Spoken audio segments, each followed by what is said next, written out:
من أهم السمات اللي بيتميز بيها الناجحين إتقانهم لأي عمل بيقوموا بيه. إتقان العمل وإحسانه صفة مميزة جدا لبيئة العمل الناجحة، للشخص الناجح، لأي منشأة مؤسسة ناجحة. رمضان جاي عشان يعلمنا أهمية إتقان العمل.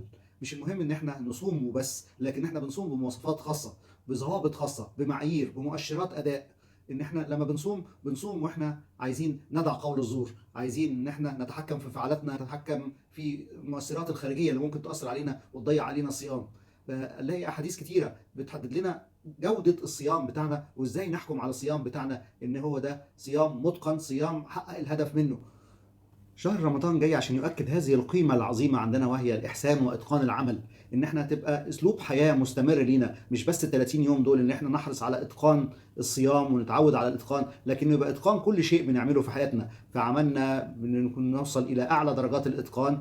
إن إحنا نحدد لنفسنا مؤشرات للأداء، وجودة الأداء يبقى شكله إيه، لأنه بيئة العمل اللي فيها إتقان العمل بتتميز بصفات كتيرة جدا جدا جيدة ومهمة جدا. منها إنها نتائج فيها اللي بتوصل لمتلقي الخدمه من بيئه العمل دي، سواء كان منتج او خدمه بتوصل للعميل بتاعه، بتوصل له بشكل مرضي. العميل بيبقى راضي وحابب ان هو يكرر طلب الخدمه مننا مره واثنين وثلاثه.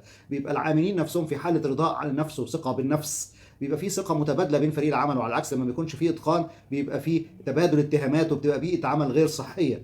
بإتقان العمل ده بيؤدي إلى نمو المؤسسة ونمو المكان، وبيؤدي إلى أن الأشخاص إنها تكون أكثر نجاحا وأكثر قدرة على تطوير نفسها، وبالتالي بيحقق نتائج المجتمع كله ممكن يتطور بيها. شهر رمضان جاي عشان يؤكد لنا هذه القيمة العظيمة، وهي ضرورة إن إحنا نكون بنتقن كل عمل ان احنا بنقدمه، سواء على المستوى الشخصي، سواء في اعمالنا ومهنتنا، في كل المستويات ان احنا نحرص على اتقان العمل. ويكفي ان الله يحب اذا عمل احدكم عملا ان يتقنه. فشهر رمضان جاي عشان يؤكد هذه القيمة عندنا، ان احنا نتعلمها ونمارسها في شهر رمضان، ونثبتها عندنا عشان تتحول الى اسلوب حياة. كل امورنا نحاول نعملها بمنتهى الاتقان، بمنتهى الجودة، علشان نكون اكثر رضاء عن نفسنا، يكون المتعاملين معنا اكثر رضاء، ويكون الله اكثر رضاء علينا. كل عام وحضراتكم بخير.